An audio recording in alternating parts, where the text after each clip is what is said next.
Hello, I'm Justin Perkins. This is Talk Junkie. I just can't begin to explain to you what a bad day I've had. My phone has got horrible service all day. The internet is extremely slow. My truck, the air conditioning in my truck is a nightmare.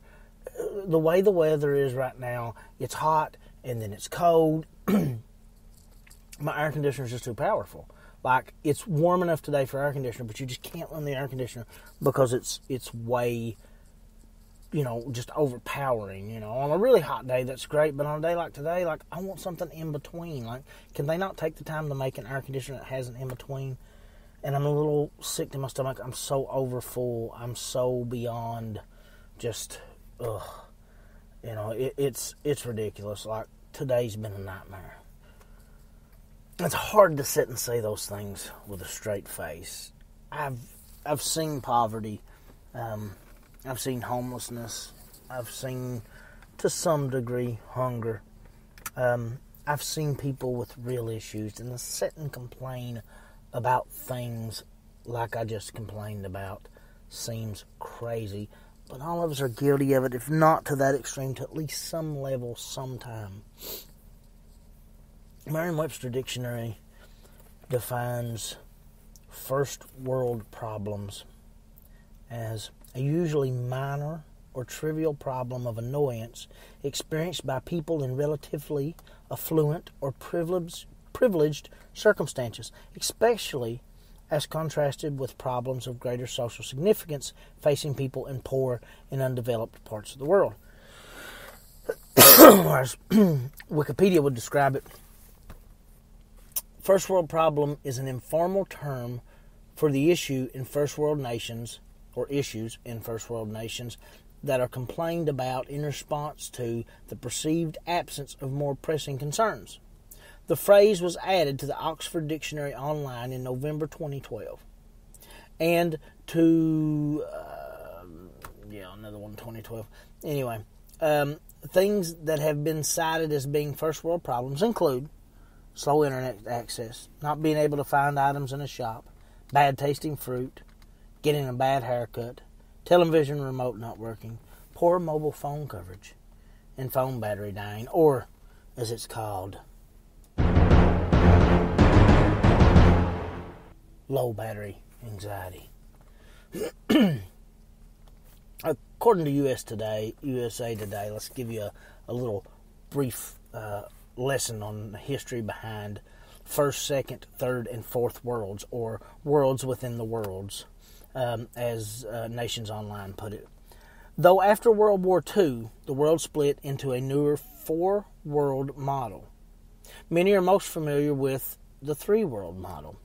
The term first world is most associated with the development, both industrial-related and all-around established. Examples of first world include North America, Western Europe, Japan, and Australia, according to Nations Online. A second world country includes the past communist socialist countries and places that were once under USSR rule, like Russia, Eastern Europe, and China. How that differs from first world, obviously there's some political issues, other issues and stuff there that factor into that. Finally, there are places of the third world. While there are exceptions in the group, most of these countries represent impoverished and underdeveloped countries like many in Africa, Asia, and Latin America. Essentially, many of our problems aren't problems at all, but rather serve as magnifiers of things that other lesser countries already point fingers at us for, complaining about that which there is nothing to complain. In this case, we're admitting to many of our lazy, spoiled tendencies. Nonetheless, the hashtag first world problems are capable of evoking even the shortest-lived cases of giggles, both for their cleverness and underlying truth. It's amazing to me what we find to complain about. And it is not, I think you need to don't misunderstand me. That is, that's something that I myself am just as guilty of. I mean, it's easy to fall victim to that and to start complaining about things that, I don't know, we really have no right to complain about. A couple of them, though, from a technological point of view, that's kind of obvious. Our kids are learning with the benefit of the internet, and we're using it in every aspect of our everyday life. So anytime that's interrupted, we feel it's an injustice. But if you look to a country who has no internet access, even take a step down and let's look to China, a country whose internet access is limited and regulated and controlled. Well, even they would look at us, despite the fact that they do have internet access, as being spoiled for our constant complaining of the small little, ridiculous issues we have. Internet's too slow when it's, much faster often than other countries have. But on the flip side of that, you have countries that have no internet access. Their children, could benefit greatly from the technological advances that we have as a country. And those countries, I can't imagine have any compassion for us when, servers are down or the local internet, if you live in Knott County, has water in the lines. Anything to that magnitude is not quite enough to be substantial to them. If anything, it's probably joke-worthy to them. When we look at issues like an air conditioner being tore up, and we look at families living in hot, arid deserts, or families living in extremely cold situations, even homeless in our own country who have to deal with the oppressive heat on city streets in the summer and the brutal cold on the streets in the winter, it seems almost childish to complain over something like the air conditioner being messed up or the heat being messed up if you're in a situation where it's really not that big a deal. I mean, you can be in a situation where it is. That's even one of those that at least has the possibility of having some validity. Whereas a dead cell phone to an American teenager is equivalent to a loss in the family. And that's not a judgmental or rude. That's a thing on percentage. It's the same way for adults. We develop a separation anxiety now because of our immediate access to people via our phones. When said phone is taken away, then panic ensues. And it's something that we become accustomed to, something that we honestly are evolving into. We look at health care costs a lot in the United States, and this is one that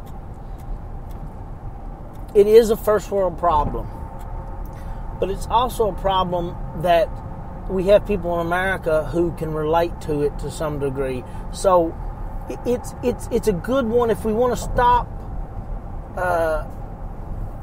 being crybabies about first world problems, but we also want to address a real problem. Healthcare is a good place to start. Let's look at it like this. In the United States of America, people will often complain about the price of healthcare. But the United States of America is one of the few countries where the ability to pay for healthcare is common. And it is fairly common. But also, it's one of the few countries in the world, especially a third world country. A third world country is not going to have this.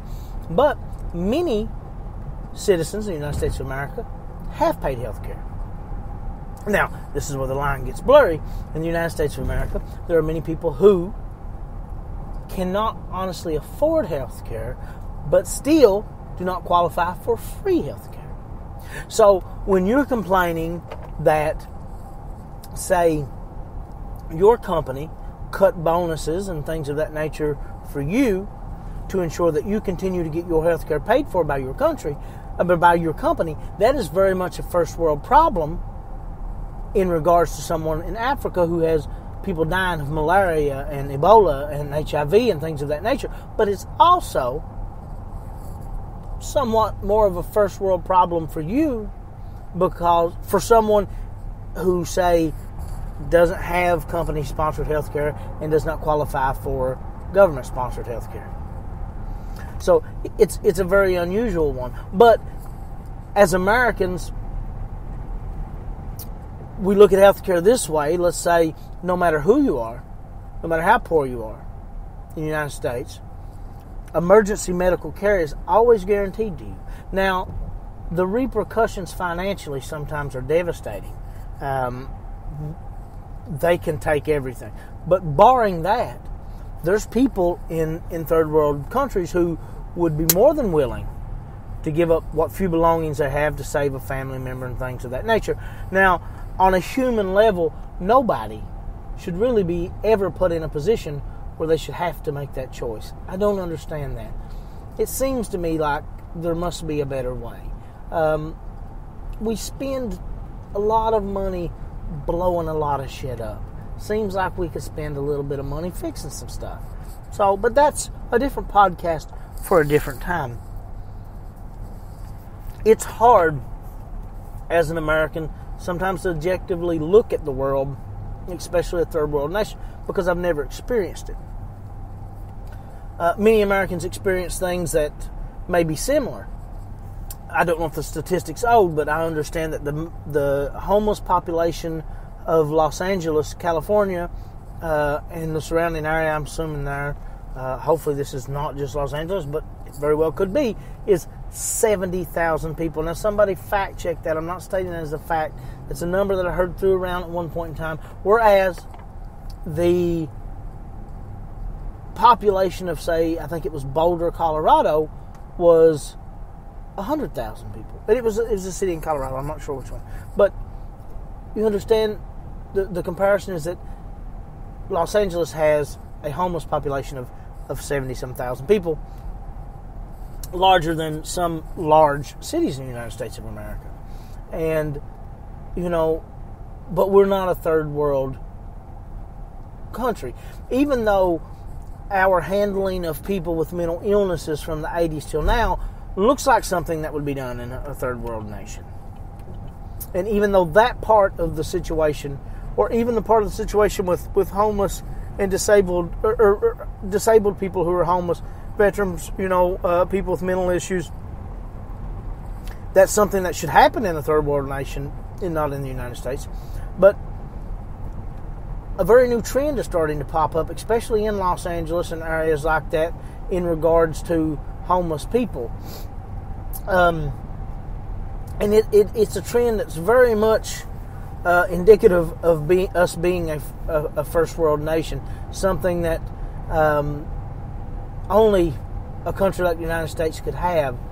There's many people that are part of this national homeless epidemic that are homeless purely and solely because they want the experience of being a, quote, hobo. That's how far down the rabbit hole the United States has went in the realm of being kings of the first world and first world problems.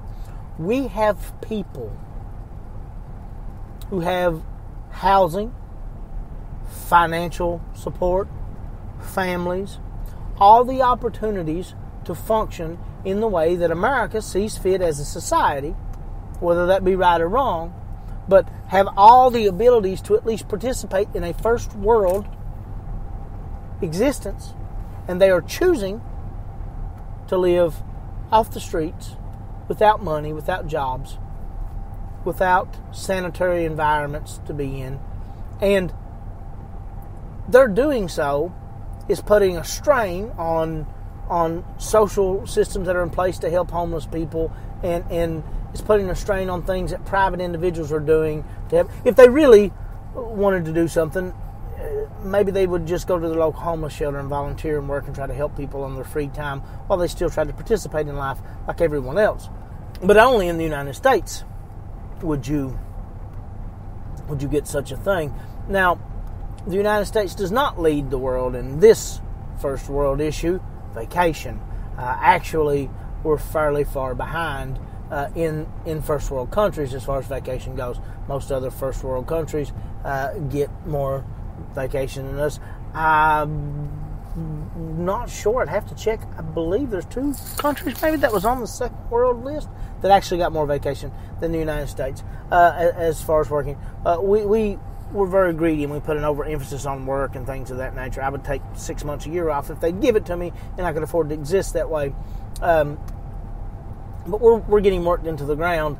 But just the thought of a vacation, because when I say that and I look at those, I'm looking at that from a first world issue. A lot of people may look at people existing in tribal and Amazonian type existences as not having works, jobs, but their life can be stressful, their life can be hard, their life is less complicated in ways but more dangerous in others. So the thought of just taking a week of leisure off from life and daily activities would be completely unheard of for them, which puts vacation in the realm of a first world ideal. So therein putting the lack of vacation into the realm of a first world problem. It's something as a young kid I never really thought about. It's something as an adult I think about a lot. Experiencing, even though it wasn't large scale, and I really believe that maybe due to the area I was in and the fact that there were it was cold, but the homeless population was not as large as I expected it to be in New York City. But even experiencing it and seeing these people on these really cold days and seeing some of them had I don't know, I didn't look at all of them. I didn't get a chance to see all of them. But, 2 people in particular stuck out to me that they had this look of desperation and sadness.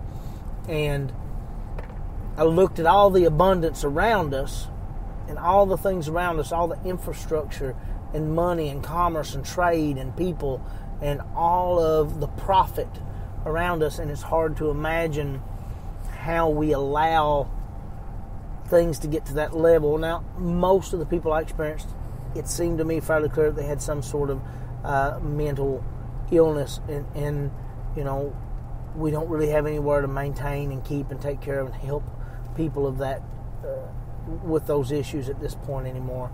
We've changed a lot as a country in how we do those things since the 80s. I'm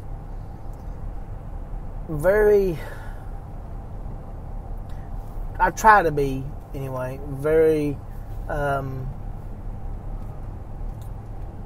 don't know really how to say it, very conscious of not complaining with any level of seriousness about things that are of the nature of first world problems.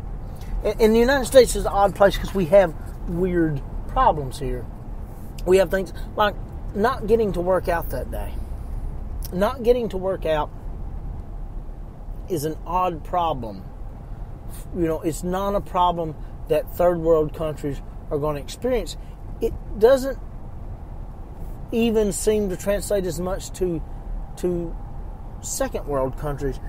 It really seems to be a first world issue. I mean, the privilege, physical exertion and working out and improving yourself and getting better becomes a privilege. And I think that it's a privilege in any, really in any civilization or any group of people around the world, any regardless of, if you're first world, second world, third world, the ability to improve is obviously a gift to some degree, but to be able to have time in a day set aside to do an activity like, say, lifting weights, which would be equivalent to maybe physical labor or work in another country, a second or third world country, to do that with nothing but the pure intention of doing it for joy, that is very much a first world thing. That's something that, in all honesty, I don't see how third world countries could experience that or could understand that. To take a run, to take a jog, to go physically exert yourself running, not running from a predator or running from a militia or running from a warlord or running from whatever. You're running just simply to be running for the joy of running. Now, that's not to say that it doesn't exist. I understand that there were some tribes in various places, I believe maybe even in Africa. It's been a while since I've read. There was a book about running I read once. That this is very much has been at least a symbol of pride and a lot of times fun and entertainment for indigenous peoples around the world. But to be viewed in the way that Americans view it, and oh my God, I didn't get to take my run today, that very much is a first world point of view on a first world problem. And it's one that's fairly unique to things like the U.S. For example, interest rates. I don't know if anyone else would classify that as a first world issue to go, oh no, I'm not going to be able to refinance my house this week or this month or this year because the interest rate is 2.5% higher than I anticipated it being, and I'm going to wait. I'm going to wait, say, for a 4.5 interest rate before I refinance. Before I refinance. That's an issue that someone in a small village or third world existence is never going to know, understand, or have any real experience with. It's very indicative, though, of American life and who and what we are as Americans, in the way that the financial aspects of life are very important and very commonplace for us and become issues for us right now. And let me preface this and be very clear that I'm not downplaying these issues. I'm not saying that the issue I'm about to discuss is not a valid issue. You just have to understand it's an issue that people in third world nations can't understand or will never experience. And that's not to say that it's not a valid concern for people, but something I'm seeing right now because there's a dip in the stock market, in people are suffering because of their 401ks and their retirement are dropping and they're losing money in these markets.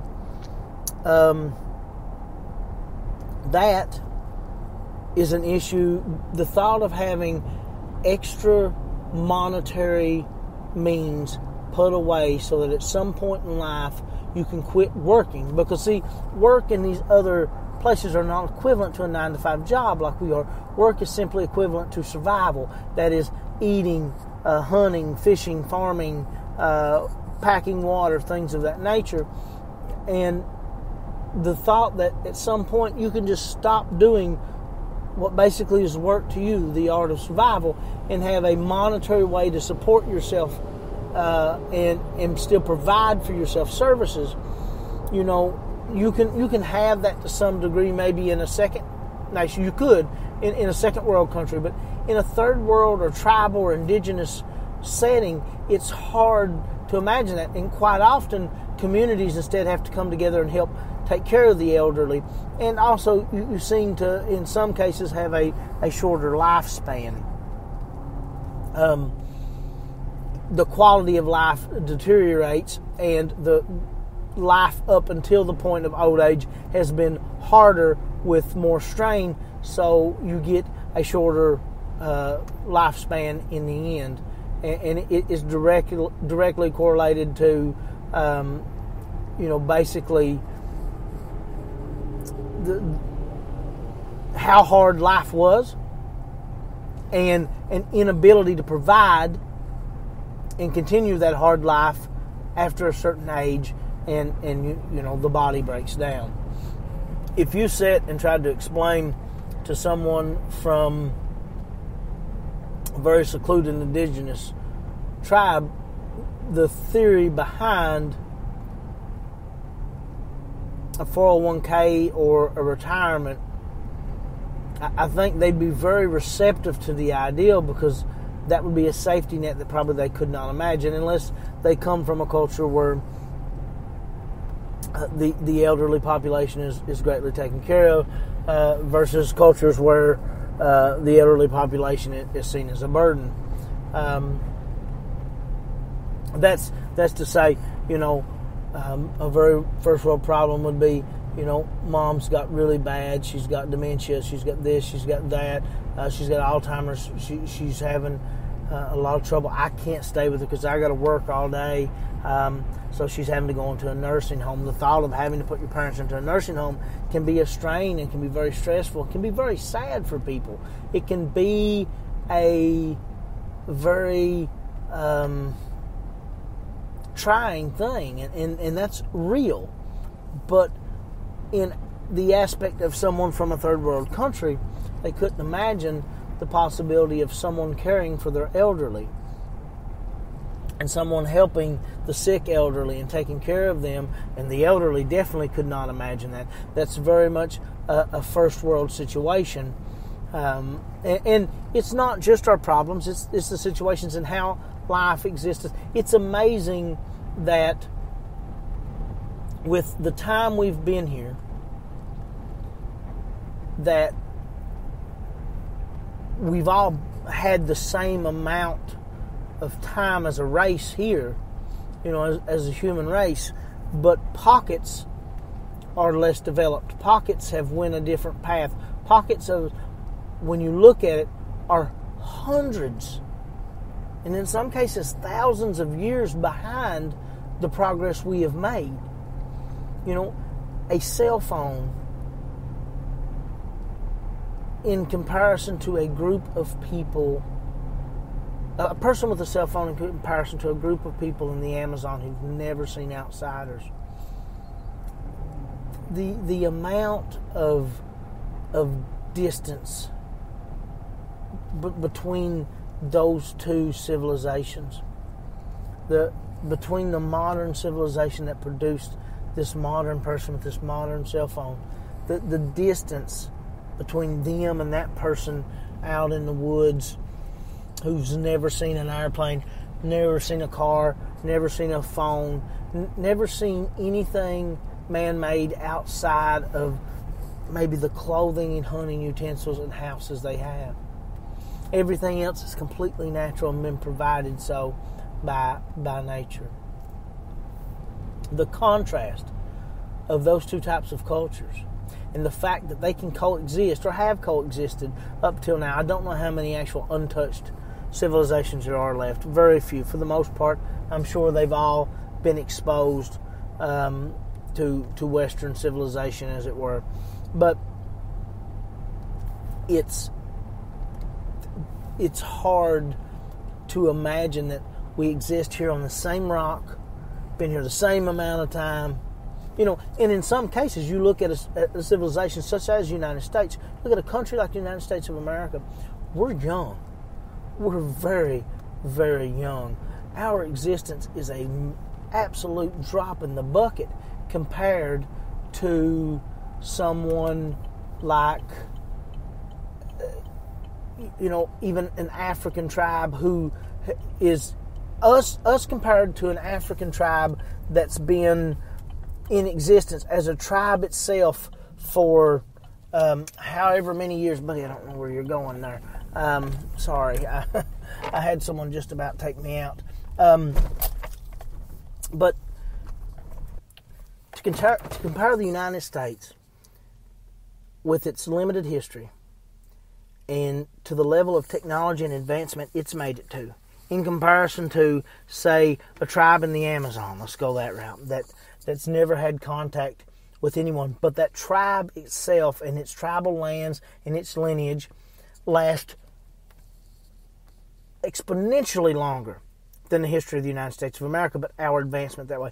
It's weird that on this planet we have that dichotomy, that difference in mental and social evolution between different places. And that's why, as people who have experienced, really as Americans, only the first world, we don't seem to understand why first world problems are what they are. If we look at obesity in the United States of America and obesity in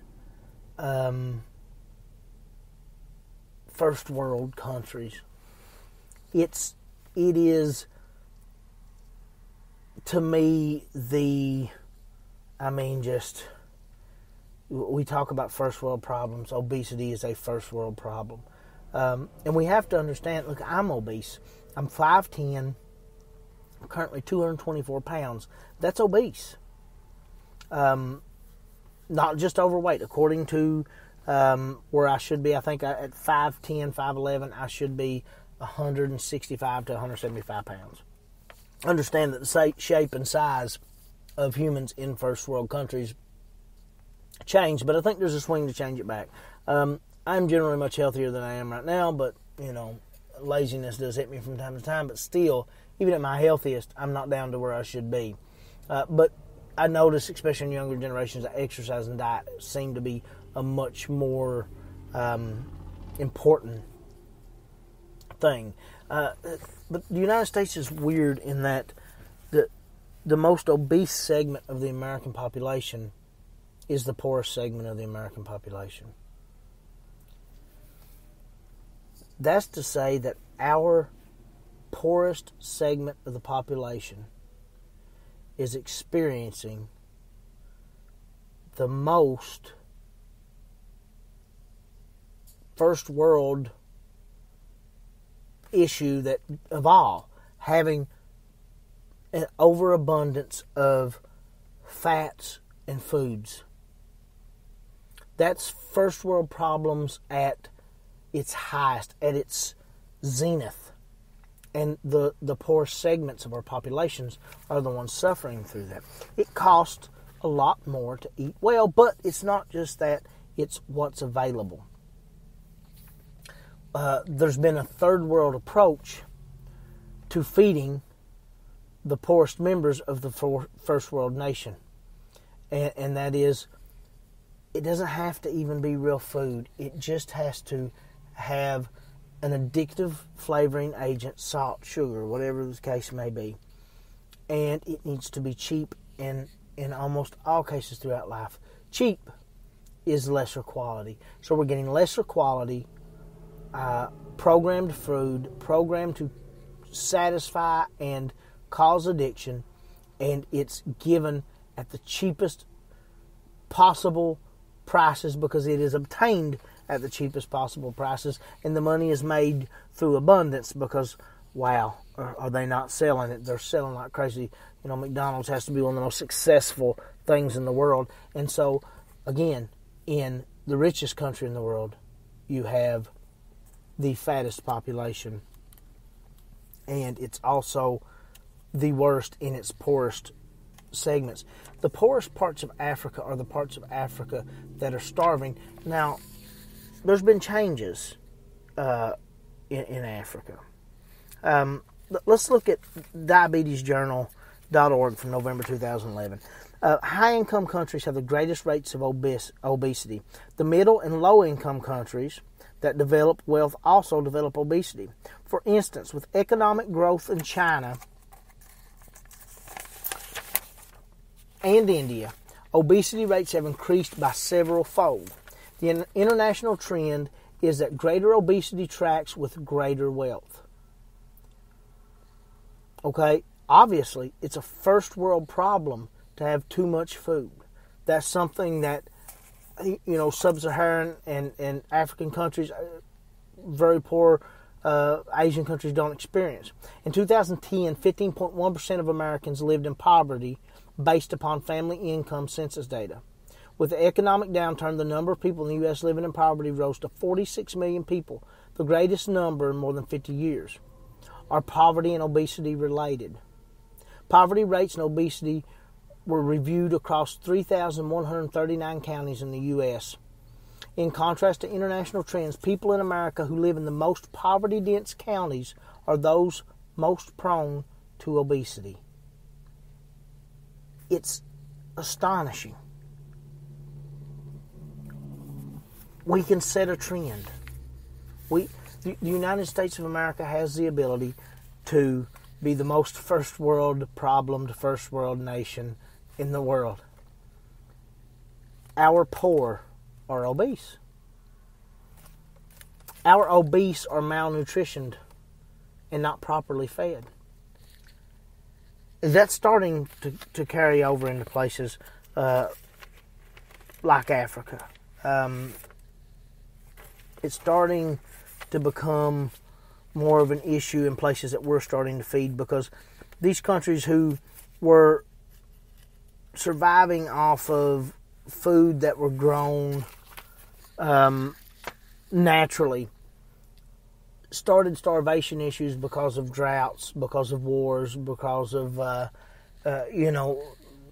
in Darfur, you had issues of the genocide and things of that nature. Political issues, things of non-natural circumstance or natural disasters had caused a lack of food. So the United States steps in to feed these people, feed them with genetically modified food, feed them with flour and rice and things that we've played with and we've done a little touch on. And we actually helped introduce into many parts of Africa, instead of Mediterranean-based diets that they were in, a more Western-style diet. And so obesity is actually starting to become an issue in Africa, in the few places that aren't still in starvation. So we're giving first world issues to third world countries. It's like a cancer. We spread it. So the next time your phone's dead or I don't know. It's almost every part of our day. Next time they put something on your sandwich at McDonald's you didn't want, and you really want to just go be a complete jerk to the woman behind the counter, just think. It was probably an innocent mistake, for one. And secondly, how many people throughout the world would kill for that burger or just the stuff you took off of it? It's such a first world problem that your food was prepared a little differently than you liked. Next time you eat until you're completely sick to your stomach because you overate, because you're gluttonous, and you complain about how sick it made you to eat too much, think about the kids that are just old enough to talk, whose parents have to sit and watch them starve to death because there's absolutely nothing else they can give them to eat. And think about your first world problem. I'm proud to be an American. Feel very, very fortunate to live where I live. And I am not the greatest person to ever live. We all make mistakes. And it's okay to complain about a first world problem to your friends from time to time. As long as you keep yourself in a reality check to where you understand that, man, it could be so much worse. It could always be so much worse. Well, that was a Debbie Downer, wasn't it? It's okay, though. I got a couple part episode coming up about one of my favorite things. But I'm not going to tell you because who knows what order these will come out in. I mentioned a couple times about ending these things with a quote. I have a book of quotes where I write down quotes that I like and things of that nature. And I like quotes so much. Occasionally I want to pick one for these podcasts and end with it. And today we've got a quote from Nelson Mandela. Poverty is not an accident. Like slavery and apartheid, it is man-made and can be removed by the actions of human beings.